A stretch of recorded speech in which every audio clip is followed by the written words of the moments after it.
Santo Yohanes dari Salib yang hidup pada tahun 1542 sampai 1591 menulis, jika seseorang ingin memperoleh kepastian mengenai jalan yang sedang ia tapaki, ia harus menutup matanya dan berjalan dalam kegelapan. Dan saya menambahkan bahwa saat kita merasa bahwa kita hampir mengakhiri satu tujuan perjalanan kita, justru saat itulah awal dari sebuah perjalanan baru. Kita tak akan pernah berhenti berjalan. Kita tetap akan terus berjalan dan berjalan lagi. Saudara dan sahabat terkasih, jumpa lagi dengan saya di Remah Iman.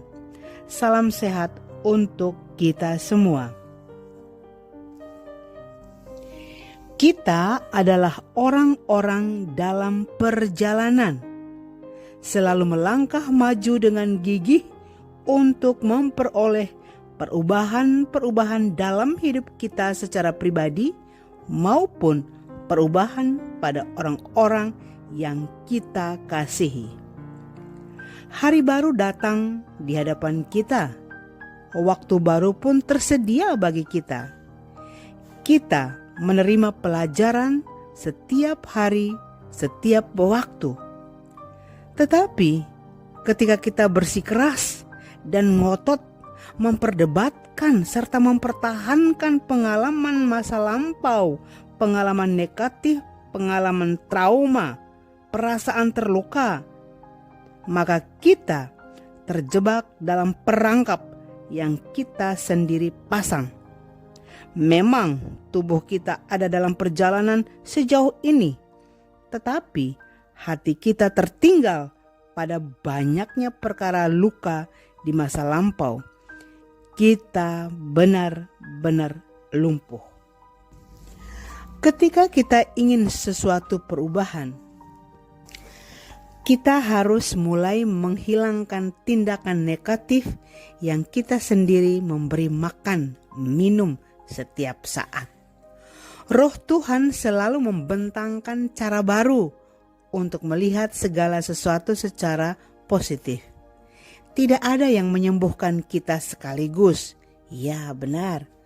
Tetapi setiap sikap yang mendukung kemajuan kita adalah percaya kepada Tuhan bahwa segala sesuatu terjadi di dalam pengetahuannya. Dan Dia mencintai kita. Hal penting dan mendesak yang perlu kita lakukan ketika kita ingin jalan kita terus maju, terus sampai tujuan, tanpa hambatan, tanpa rintangan, tanpa luka, tanpa trauma, tanpa sesak, dan tanpa keluhan, adalah waktu untuk memaafkan dan mengampuni.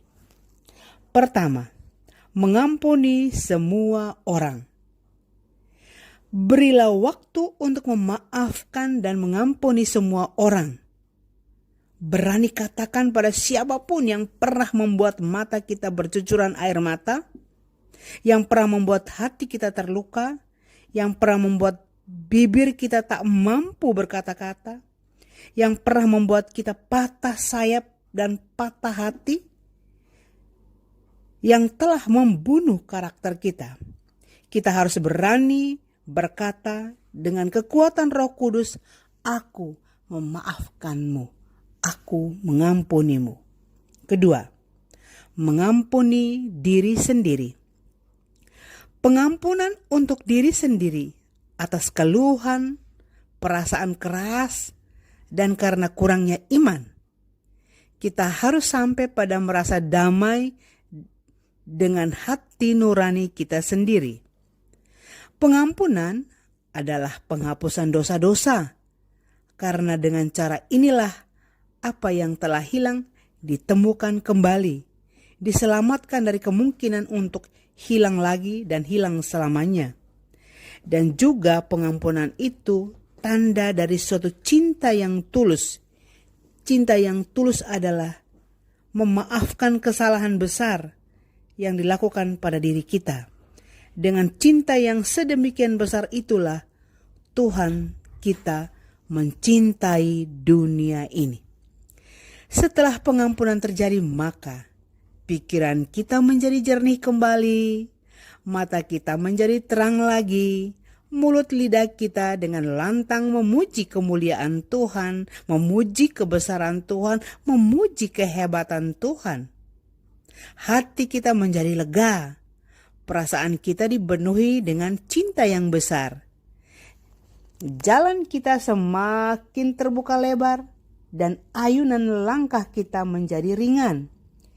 Kita mencintai jalan yang kita lalui dan kita memiliki sebuah energi yang besar dan hebat dari Tuhan untuk melanjutkan perjalanan kita.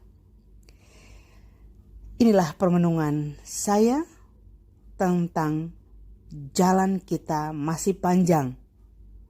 Kita harus berhenti untuk mengampuni semua orang yang bersalah kepada kita dan mengampuni diri kita sendiri.